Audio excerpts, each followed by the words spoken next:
Okay, our next talk is from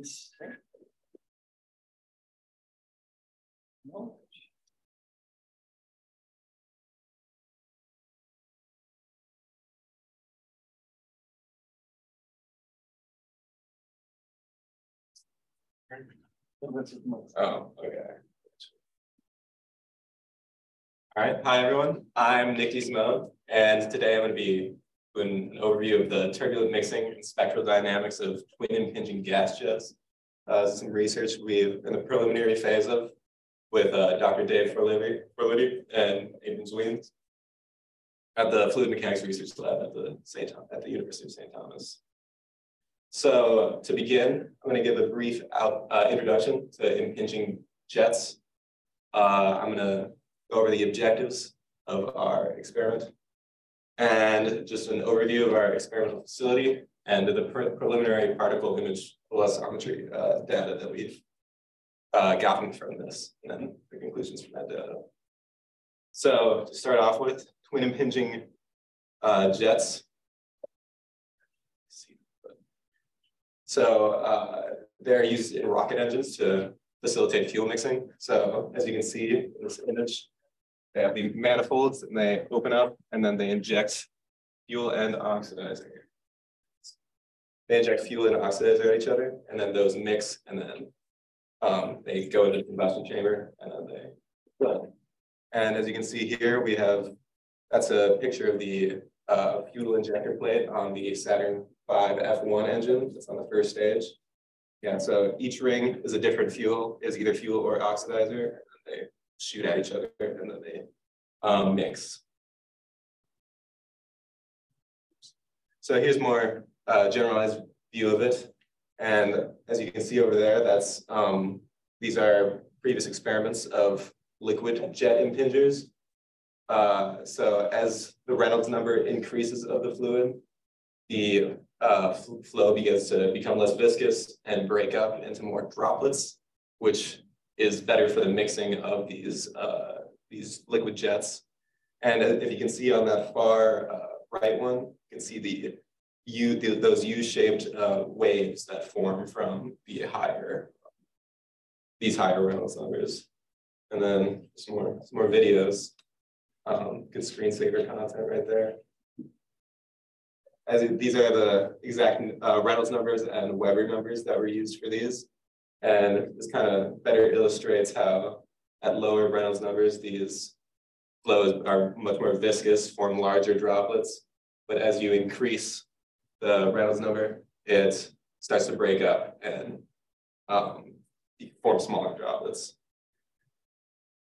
So with our study, liquid impinging jets have been studied extensively, but in a high pressure combustion application that are likely to be found in rocket engines, these liquids exist above the saturation dome. So there's no liquid or gas boundary. So modeling them as just a liquid is not necessarily accurate. It's more of it behaves more like a dense gas being injected into a lower dense gas ambient environment. So what we seek to learn is how impinging gas jet differs from an impinging liquid jet. So for our objectives, we're establishing an experimental approach that uses gas jets into a gas environment to simulate the conditions of a real life combustion chamber without the $1 million facility we would need to model them at high enough pressures.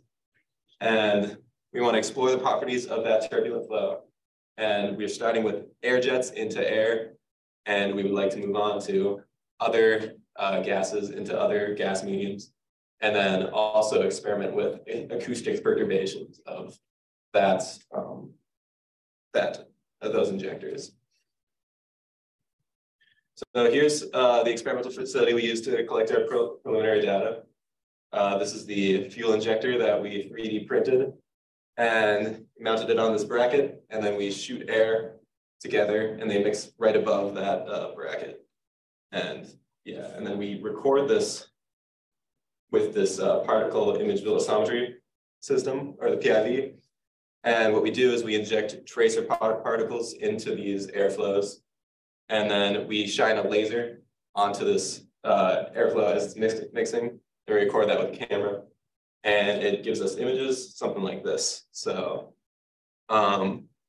here's some of the specs on the system we're using. And we use olive oil droplets. And it takes, sampling rate is about 7,500 hertz. And it takes about 10,000 PIV velocity fields for each case. And what we do is we stack those on top of each other, and we're able to generate an actual velocity profile of these mixing cases. So here's some more videos. So since this is a three-dimensional problem, for each case, we actually have to take two separate views. So the front view and the side view, it's in order for us to accurately model this, this mixing. And then we also did it at different flow rates. So as you can see, the top one is at 25 standard liters per minute, and the bottom was at 50 standard liters per minute. And becomes more turbulent as you increase the flow rate. That's not really unexpected. So, and then what we do with this data is we use some MATLAB code, and then we can convert it into these flow fields for us to analyze computationally.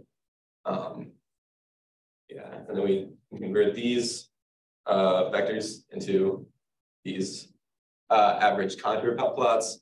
So on the left, my left, your right, or yes, left, on the left. You can see that we have the normalized mean velocity profile. So as these jets come together, the velocities downstream slow down. And on the right, we have the normalized turbulence levels. So this is normalized in reference to the exit jet turbulence. So as these jets come together, the flow becomes more turbulent. It's very important because the more turbulent the flow, the better the mixing of these fluids together. And then we also perform some spectral analysis on these. So as you can see, all this data is for that one point right there. Over time, the velocity fluctuates. And you want to find out the frequencies of these velocity fluctuations. And we convert those into the sum of sine function, and we can kind of see the dominant the dominant frequency present at that one point. And we can do that at multiple points on this mixing flow too. So as you can see, there's some low frequency, some medium frequency, it's kind of multiple different frequencies present. This doesn't really showcase which one is dominant. This just shows that they're present, and it shows a method of analyzing these different frequencies that are present in this mixing flow. So the frequency is very important for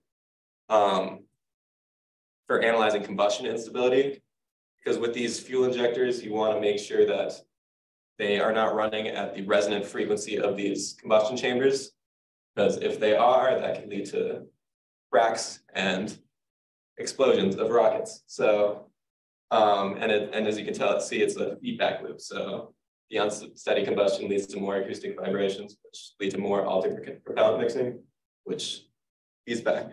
And our disruption strategy is to find injectors that are less sensitive to these acoustic perturbations and less likely to explode a rocket. So with our conclusions, a new experimental setup has been developed to investigate the properties of these gas jets. We have very preliminary data to demonstrate the sort of data that we are able to collect with this experiment. And our flow fields exhibit different regions of frequency, but we are still unclear which ones are dominant at the moment. So for our future work, we're going to explore a broad range of experimental configurations, and we're going to expose the flow to more acoustic perturbations to investigate how sensitive they are to these combustion instabilities. All right, any questions?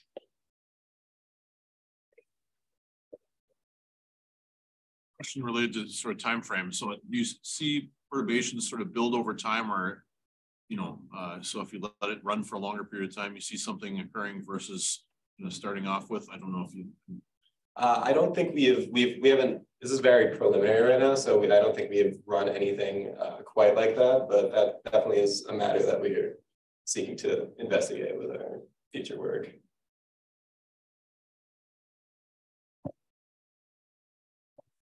Yeah. So this is modeling gas into gas, and I think at the beginning you were talking about how you're trying to learn about two supercritical fluids mixing. Is that correct? Yeah. So we're basically modeling supercritical. We're assuming that they behave more like a gas than a liquid. Are there limits to that assumption? Like, are there things you'll need to tweak from your results that you find here to match the supercritical fluids, or is that not really the case? I am not entirely sure about that, but I would assume like the limits would be the closer it is to the saturation dome, the closer it appears to the liquid. So it wouldn't be a proper analysis if like your combustion chamber is running at a lower pressure and it's closer to the saturation dome. So it would be basically the model would be more accurate to the higher pressure combustion chambers.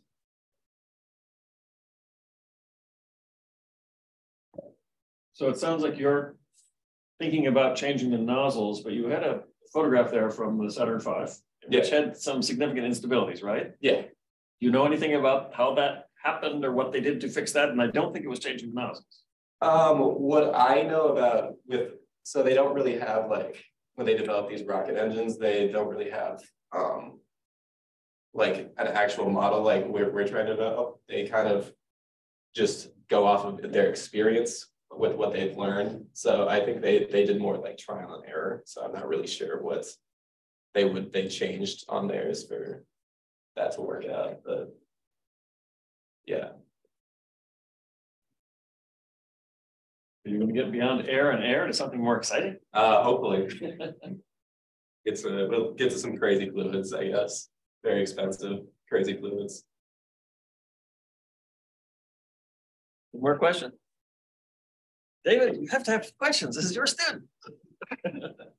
So, not my area at all. I just was watching though Sid Nagel, condensed matter physicist, talk about how splashing of droplets changes, not with necessarily just with the viscosity of the fluid itself, but also with the viscosity of the air that it's falling through. Mm-hmm. So maybe you're familiar. So do you have any way of controlling that background? Yes, I believe we can put it in like a chamber and then that. Yeah, because it's right now, I believe it's just kind of in the air, but start like a chamber around it and fill it with the ambient. Yeah.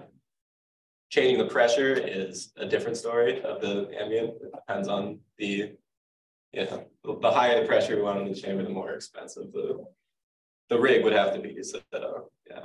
3D printing. Yeah. I don't know if we can 3D print something into very high pressure environment. So. Okay, thanks. Let's thank our speaker again.